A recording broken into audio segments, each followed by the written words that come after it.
The next few videos that we're going to make are concerning taking kids on the Camino. This is something that we've wanted to put videos together on for a while, and so now we finally have the opportunity to do it. When I was 11, we did the Camino Norte and onto the Camino Primitivo. When I was 12, we did the Camino Frances. From St. Jean From to St. Finisterre. Jean, yeah. When I was 13, we did the Camino Ingles and then a few hikes in the UK. And then at 14, we did a few days of the Camino Norte until someone broke their foot. That was unfortunate. And I should comment that our Camino Ingles was from London. We did the Pilgrim Way from London to Dover, and then we did the Camino Ingles from Ferrol to Santiago. So we have a decent amount of experience of a mom and daughter doing the Camino de Santiago together. Taking your kid on the Camino, I think, is something that a lot of people don't really consider doing. But for us, it has been an incredibly positive experience. It's been great for our relationship and just great for us individually, I think.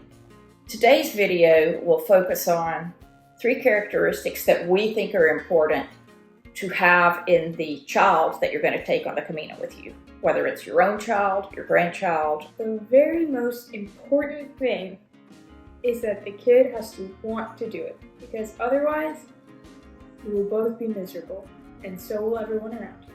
Truth. Yes. This actually came about, our first Camino, in the winter of 2020 to 2021. We were sitting around, our family was sitting around talking in the family room. I think we had watched The Way not long before that, and I just said one day, I think it's time for me to go on the Camino. I had wanted to for 30 years. It's time for me to go on the Camino, but I don't want to go by myself. Who can we think of that might go with me? I'll go. And Molly said, I'll go. And for whatever reason, even though she was only 11 years old, we were both just like, okay, let's walk the Camino. And during that, my obsession with it for the 6 months that followed in preparing, Molly never expressed any nervousness or wishing she hadn't said that. I'm happy with that decision. Yeah.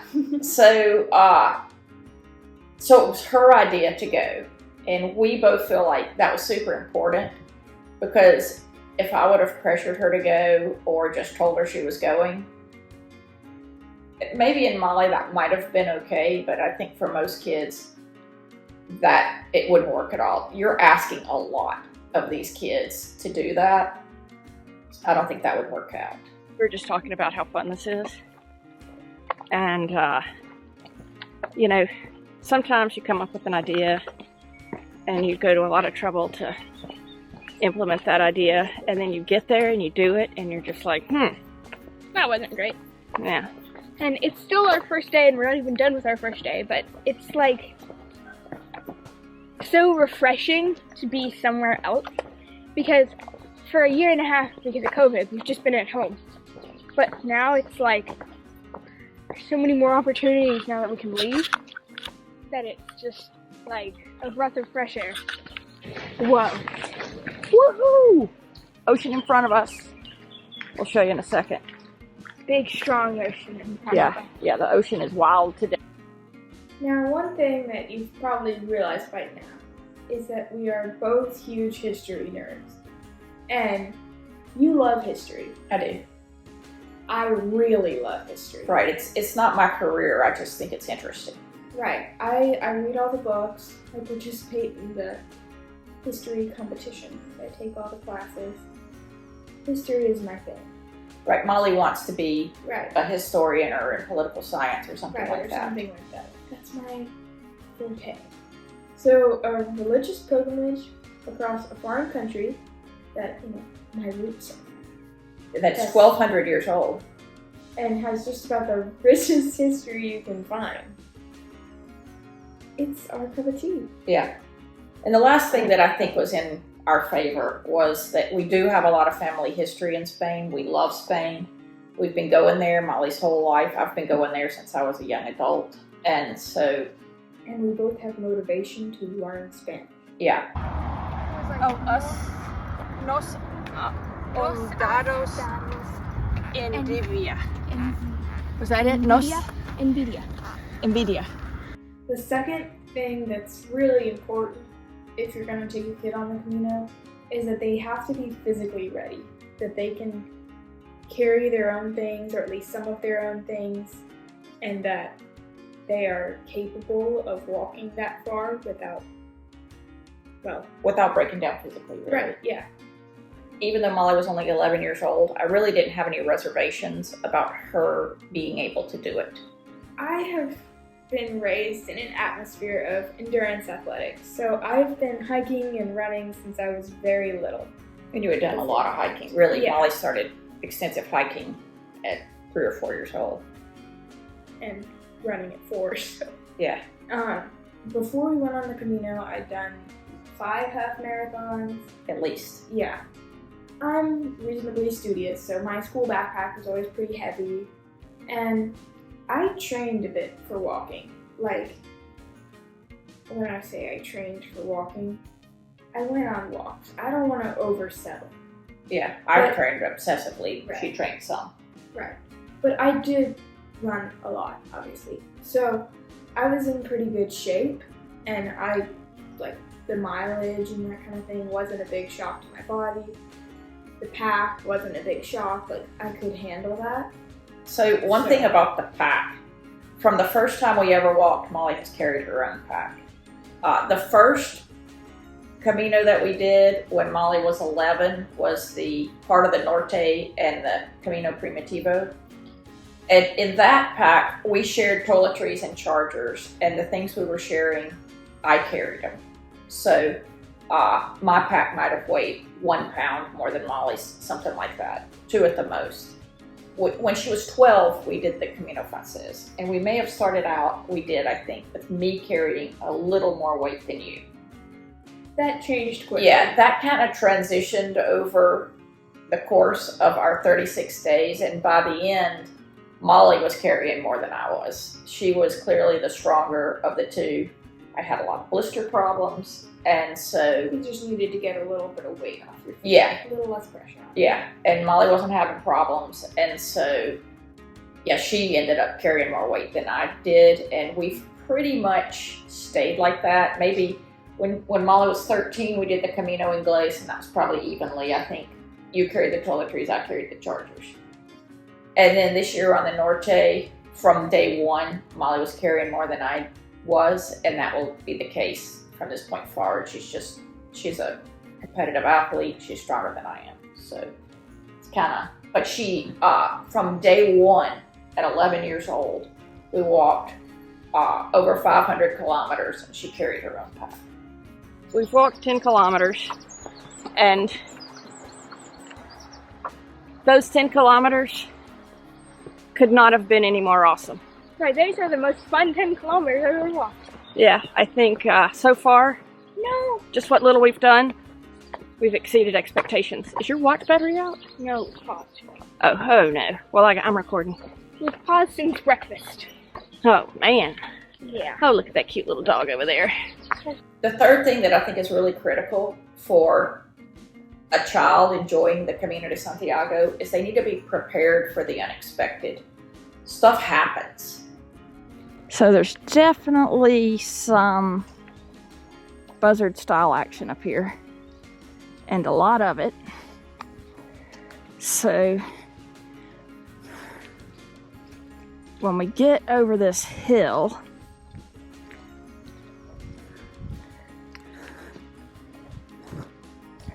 probably gonna run. Well, we'll see.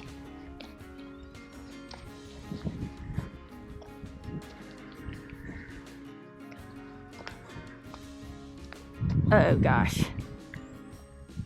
It's a dead horse.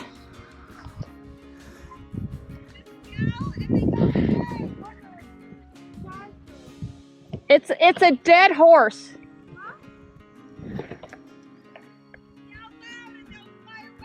Okay, we're gonna run past Molly. We have to get past it.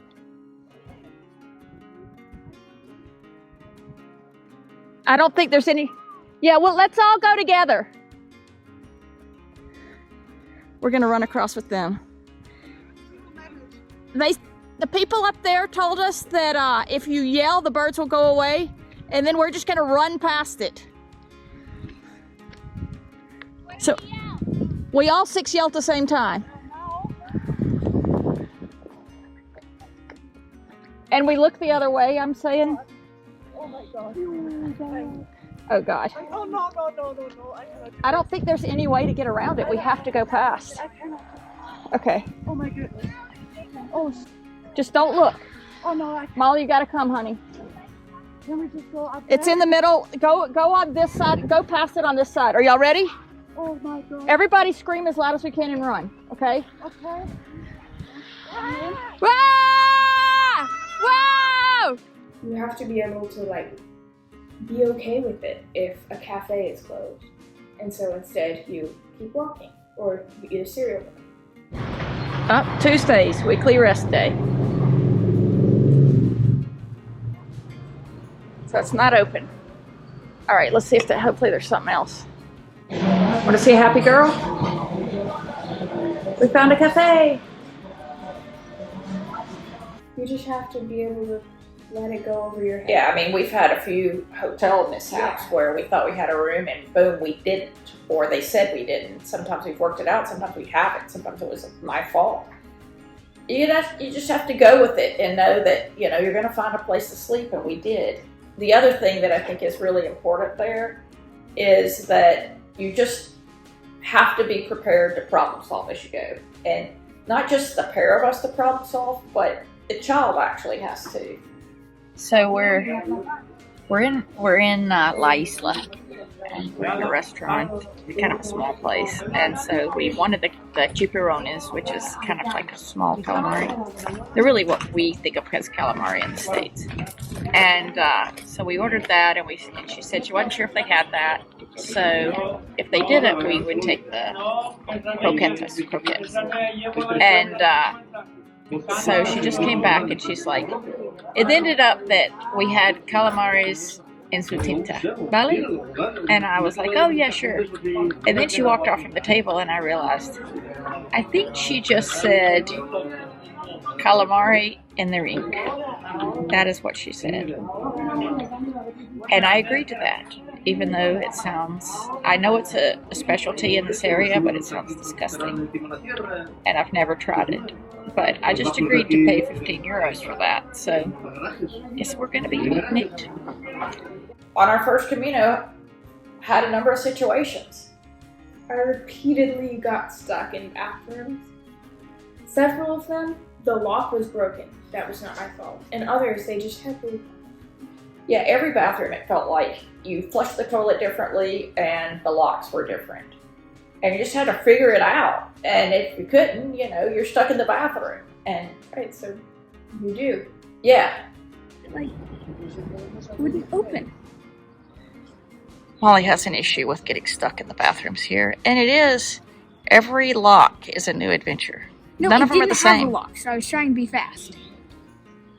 And you still got stuck? Yeah. How's that even possible? It was like the little thing where you turn it and it goes in. It Yeah. was stuck in there. So I had to stick my finger in the little lock Great. and push it I back. think I'll just hold it till we get to the hotel. Well, there was another stall. I don't really need to go. There was 2 stalls, so. Really weren't too stressed about it. We were just laugh and just keep going, you know. Next week, we're going to share some thoughts about what we think the adult in the relationship should have and how they should potentially act along the way and how they should treat the child. We hope this video is helpful if you're considering bringing a child you know on Camino. That's all for today. Thanks for watching. Please like and subscribe.